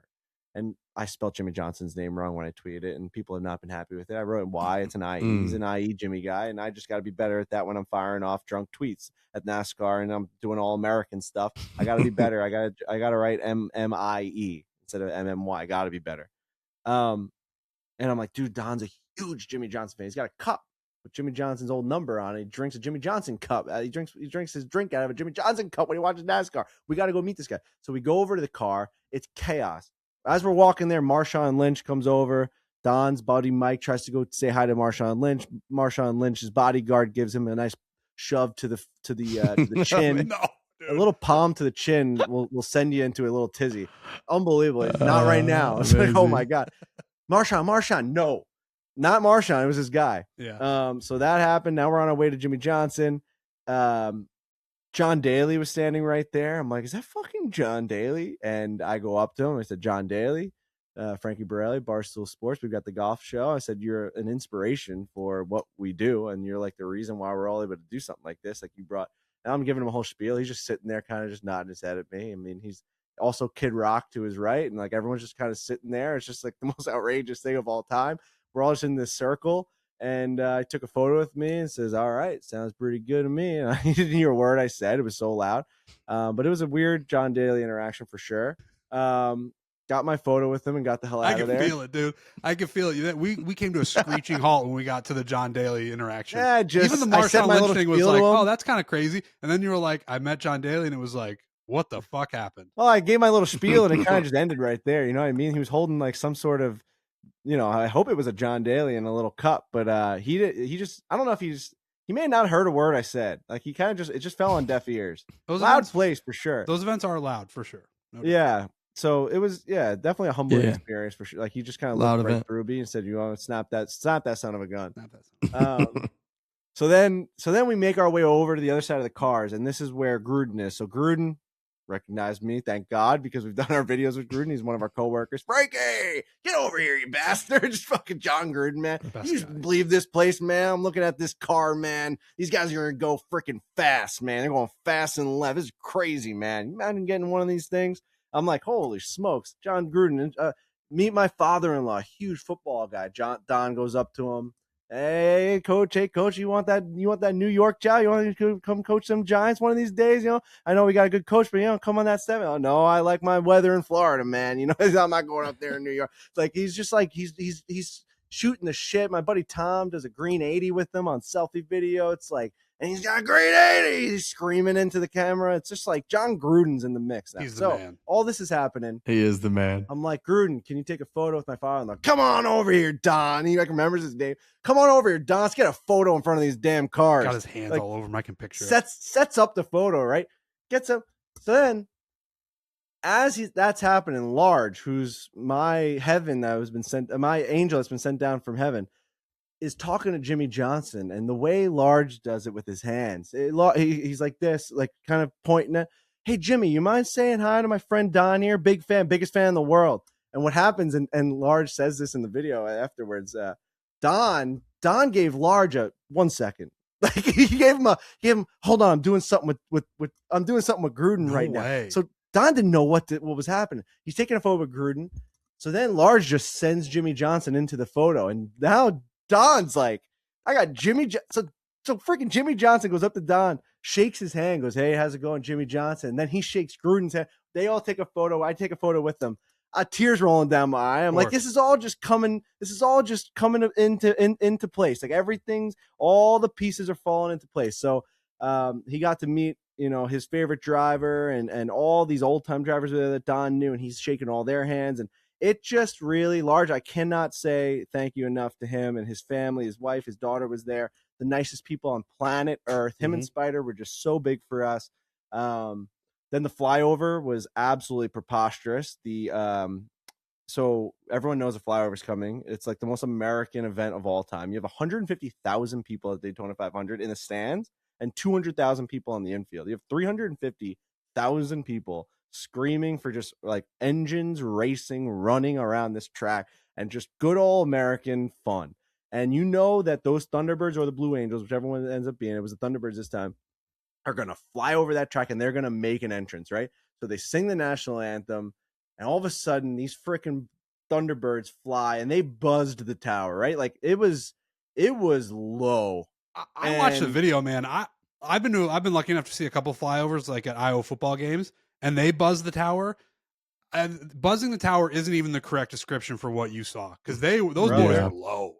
The first time they came around, it was like 4 wide, whatever it was. They freaking buzzed the tower, and we were all like, wow, what a freaking video that we just got, right? Then we're walking down pit row, and like it's all over. We're shaking hands. We're moving away. They just started doing tricks on it. Like, dude, the Thunderbirds came back 20 times. And sometimes it would be one guy would come by, and like the race is about to start. Everyone's like getting in their car, and a Thunderbird came not over this way, like over thing. He went over the track. And at one point, I swear to God, the one that got me was he was lower than the highest seat in the Daytona 500 grandstand. And it sounded so loud. I thought we were under attack. We all thought we were under attack. Dude, at one point, everyone on the track ducked. We all ducked. And fucking, dude, Large was like, I'm going to have a goddamn heart attack out here. These things were flying over us every 5 seconds. Wow. And then another one. Wow. And I'm like, I can't take it anymore. Dude, Devlin was dropping his phone. And I said to everyone that was there, I'm like, we're never going to be able to fully explain this to people. Because like, it's like, we're going to say it was loud and they're going to be like, I get it. Like, which I'm doing right now. We get it, dude. It was loud. Like, we get it. It was fucking loud. Like it's something I'll remember for the rest of my life, how loud that was. I can't even fucking I can't explain it. So that's how that story ends. It was fucking crazy. It made you feel like your body was gonna stop living. It was like I'm like I can't even. Yeah, it was nuts. So that was cool. And then we ended up going to the first turn little hospitality tent, which NASCAR set us up in. Thank you to them. And I didn't know how that was gonna be. I'm like, we're not gonna be in the seats. Like, don't you want to see? And that first turn, you get to see them. First of all, like Bert Kreischer's in there. Diplo was in there, like everyone's in there. Cam Little, the Jaguars kicker, came up to me. He's like, I want you to know we all love foreplay at the Jaguars. We watch your guys' stuff during practice, all this, like we are obsessed with foreplay. Wow. Shout out to you. I'm like, that guy just like set a record, didn't he? Didn't he just set a record for kicking that field goal? Oh, Ryan Richardson might know better than I do, but was he the real? I think it was like the Jaguars team record, maybe. I don't know if it was like the longest ever. 67-yarder, 65-yarder. Okay. The guy's sick. So that was cool to see. Anyway, that first turn, 70-yard field goal was the record. There you go. Yeah, he's preposterous. In the preseason, he like a 68-yarder in the regular season. Jesus, fuck, dude, he's unbelievable. He was doing that thing like his little celebration was like, "That's me." Okay, I think that was him. I think that was Little. Sick.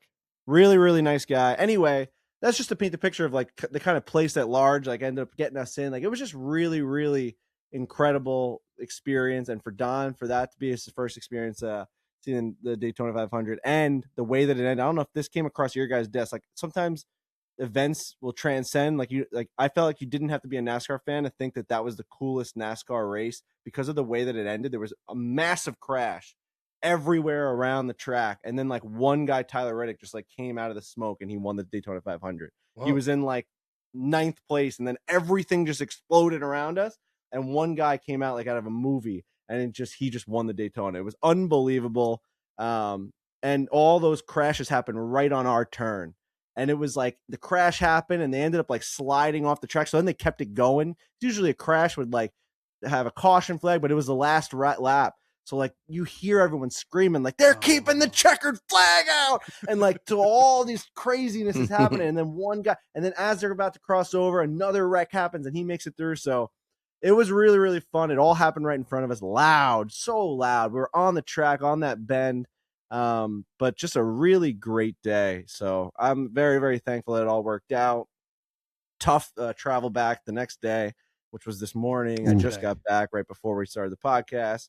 Not going to get into the whole thing. There was a tire that had a hole in it. We had to get off the plane, and like things just weren't going smoothly. And now, like at that point, like it's the scary hours. Like you've been drinking all day.